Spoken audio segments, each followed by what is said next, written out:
What happens after we pass away? Humans have been obsessed with this question for centuries. This question has been addressed by world religions and philosophers alike. In this imagination video, you will imagine that you have visited the afterlife and return. Even if you are a materialist, thinking about or speculating about what happens after death will benefit you.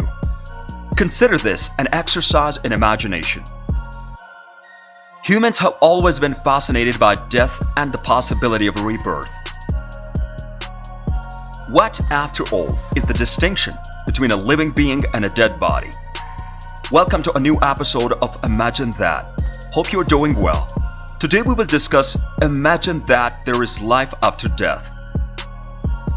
Before we start, make sure you hit that subscribe button with notifications turned on to get notified when we update videos like this one. Let's get into the world of imagination. Believing in life after death. Belief in an afterlife is psychologically deep and likely stems from our intuition about the relationship between bodies and minds. Bruce Hood, a psychology professor at the Bristol University, conducted research on small children aged 4 to 5. He showed them a hamster and then claimed to be able to clone an exact replica. When asked if the cloned hamster had the same physical characteristic as the original, the children generally said yes. When asked about the clone's psychological characteristics, they more often said no. Another set of experiments in which children were told about an alligator eating a mouse. When asked about the mouse's biological characteristics, such as does his brain still work or is he still hungry, the children usually said no. However, when asked about the mouse's feelings, such as is the mouse still afraid of the alligator, they more often said yes. So it appears that the children believe that while your biology dies, some of your psychology lives on. This was true whether the children were raised in religious or secular homes. Adults are frequently assumed to tell children what to think. However, research by people like Hood and Baring suggests that these beliefs develop naturally in children and are sometimes retained as adults. This fundamental and deeply ingrained belief that our minds, our memories, emotion, and desires are somehow distinct and separate from our bodies is what allows us to believe that even if our bodies die, we may still live on, perhaps as an immaterial souls. In this imagination video, you will imagine that you have visited the afterlife and returned. We will go through some questions. Do you think there is an afterlife? What is the reasoning? The belief in an afterlife is deeply personal and varies widely depending on cultural, religious, and philosophical traditions. For some, the idea of an afterlife provides comfort and hope that there is more to existence than just the physical world.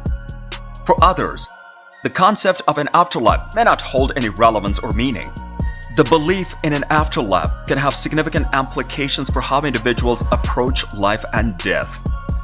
Those who believe in an afterlife may be more likely to prioritize actions that align with their beliefs and values, as they believe their actions will have consequences in the afterlife.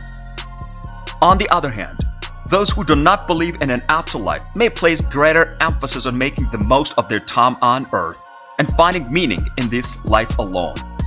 Regardless of one's beliefs about the afterlife, it's important to respect and understand the perspectives of others. Different beliefs and values should not be a source of division or conflict, but rather an opportunity for mutual understanding and respect.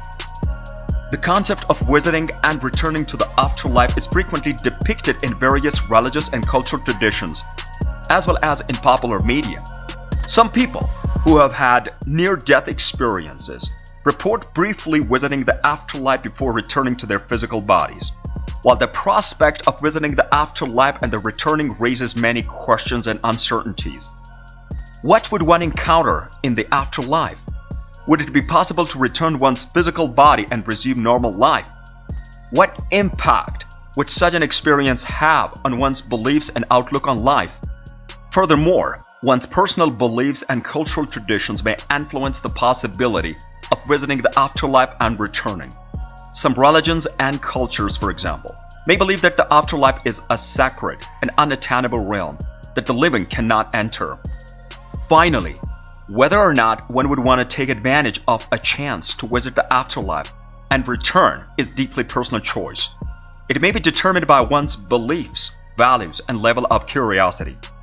The concept of an afterlife and what it entails, on the other hand, will continue to fascinate and intrigue humans for generations to come. The big philosophical question about life after death. It's natural to wonder if there is life after death and to wish for such a possibility. This is because many of us believe that the death is something to be feared. However, not everyone. According to some philosophers, death isn't such a big deal after all. Imagine for a moment that there is no life after death and that you die.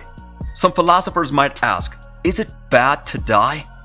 It's also worth noting that no one denies that dying or the process that leads to death can be unpleasant. When philosophers say that the death isn't a disease or death caused no harm to the person who dies, they aren't denying the pain that some people experience. Instead, they're implying that the state of being dead isn't necessarily a bad one.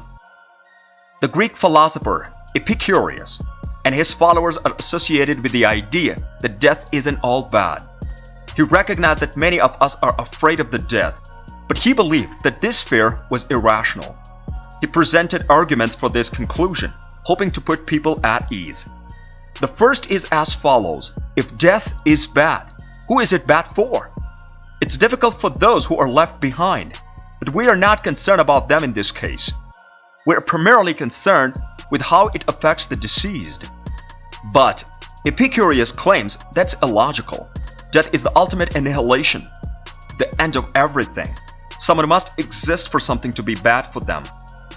Imagine this: Epicurus has been dead for a long time. It wouldn't be very polite to go outside and proclaim, Epicurus was a crazy old philosopher. But will Epicurus suffer because of this remark? It's difficult to see how it could be, because he isn't present to have his feelings hurt. So, if death truly is the end of all experiences, it follows that when you are dead, you're not around to feel anything unpleasant. So being dead isn't such a bad thing. You never find out about the party, so you don't have any negative feelings or pain because of it. So some might argue that this isn't necessarily a bad situation. Others argue that not being invited harmed you because you missed out on all the good things that come with a party. That's all for today. We hope you liked this video. Let us know in the comments. What would be the first thing you would do if you woke up in the afterlife and realized that you still had the same physical body you had in life, but with no physical limitations or pain? See you in the next episode of Imagine That, where we will take you to another world of imagination. Please subscribe to our channel and press the bell icon to get new updates.